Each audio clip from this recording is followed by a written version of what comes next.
In the brutal world of the Squid Game, where desperation twists even the kindest souls, there are deaths that simply hit different, deaths that leave you questioning the very nature of humanity and the tragic price of trust. Today, we're talking about player 199, Ali Abdul. From the moment we met Ali, he was a beacon of warmth, a gentle giant, an economic migrant from Pakistan, burdened with a wife and child, striving for a better life. He was the one who, without a second thought, risked his own safety to save Gi-hun in red light, green light. He was the loyal friend, the strong back, the simple, honest soul trying to survive. But in the Squid Game, kindness is a liability. And in the infamous Marble Game, Ali's biggest asset, his unwavering trust, became his undoing. He was paired with Sang-woo, a man he respected, a man he looked up to, a man who saw Ali not as a friend, but as a stepping stone. Sang-woo, cunning and ruthless, saw Ali's innocence as an opportunity. Most players in the Squid Game are fighting to stay alive. They are clawing, screaming, and betraying everyone around them just for one more breath. But then, there was player 240, Ji-yeong. Ji-yeong didn't enter the game with a grand plan or a family to return to. She entered with a hollow heart. A girl who had already seen the worst of humanity at the hands of her own father. She was someone who felt she had no reason to go back to a world that never wanted her in the first place. If Ali was the heart of the Squid Game and Ji-yeong was its soul, then Kang Sae-byeok was its iron will. Player 067, a survivor who had already escaped a real-world nightmare in North Korea, only to find herself trapped in a neon-lit hellscape. Sae-byeok didn't play for greed. She played for a broken family. She played to get her brother out of the orphanage and her mother across the border. Every step she took, every game she won, was fueled by the desperate hope of a girl who just wanted a home. But the game is designed to break even the strongest. In the aftermath of the glass bridge, Sae-byeok was mortally wounded not by a mistake in the game, but by the sheer cruelty of the spectacle. Even as she bled out, she refused to show weakness.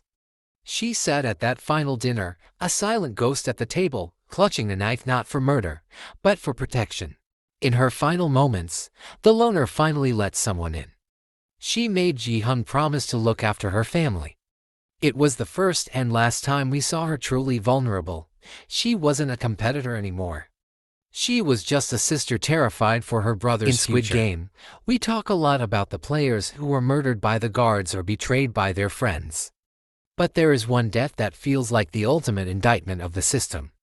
A death that didn't happen during a game, but in the suffocating silence of the dormitory. Today, we're looking at the tragic end of player 069, the husband. We don't even know his name, but we knew his heart. He and his wife entered the games together, a duo of hope in a place built on isolation. They were each other's reason to keep going. But then came the Marble Game, the cruelest psychological trap the frontman ever devised. Imagine being told that in order for you to live, the person you love most in this world must die. There was no way for them both to walk out of that village. We don't see the game they played. We don't know if they fought, or if one simply gave up for the other. All we know is that he walked back into that dorm alone. We've seen hundreds of deaths in the Squid Game. We've seen betrayal, greed, and sacrifice. But Season 2 gave us something that felt like a punch to the gut, a tragedy that redefined how low this game could sink. Today, we're talking about the most innocent life to ever enter the arena, the baby of player 222. Kim Jun-hee didn't just enter the game for herself. She was a mother pushed to the absolute edge of society, carrying a life inside her while surrounded by death. When she gave birth in the middle of the nightmare, it felt like a miracle. For a brief moment, the players weren't competitors, they were a community, protecting a child that represented hope in a place that has none. But the Squid Game has no mercy for miracles.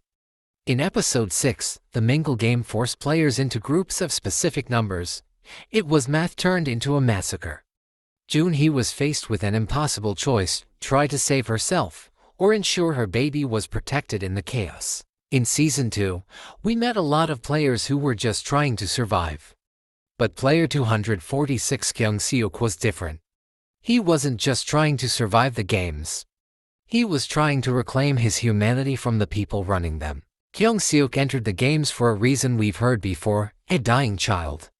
His daughter needed a bone marrow transplant, and he was her only match.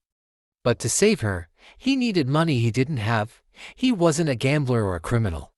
He was a father pushed into a corner by a failing healthcare system. What made Kyung-seok stand out wasn't just his motivation, it was his courage. He was the one who realized that as long as they played by the frontman's rules, they were already dead. He became the face of the dormitory rebellion, rallying the players to stop looking at each other as enemies and start looking at the masks as the real threat. In a game full of shadows, Cho Hyun-ju was a rare flicker of light. Player 120, she wasn't the strongest, and she wasn't the smartest, but she had something almost no one else in season to possess: genuine and calculated empathy. Hyun-ju was the bridge player. She spent her time connecting people, trying to maintain a sense of community in a place designed to tear it apart. While others were sharpening knives, she was offering kind words. It was a strategy of the heart, but in the Squid Game, the heart is the biggest target you can wear. Her downfall didn't come from a giant doll or a glass floor. It came from a person she tried to save. Myung-ji, a player who saw Hyun-ju's kindness not as a virtue, but as a weakness to be exploited. In the opening moments of Season 3, as the stakes reached a fever pitch, Hyun-ju did the one thing you should never do in this game: she turned her back to help a friend. She was stabbed in the back literally by the very man she had shared her food with just hours before.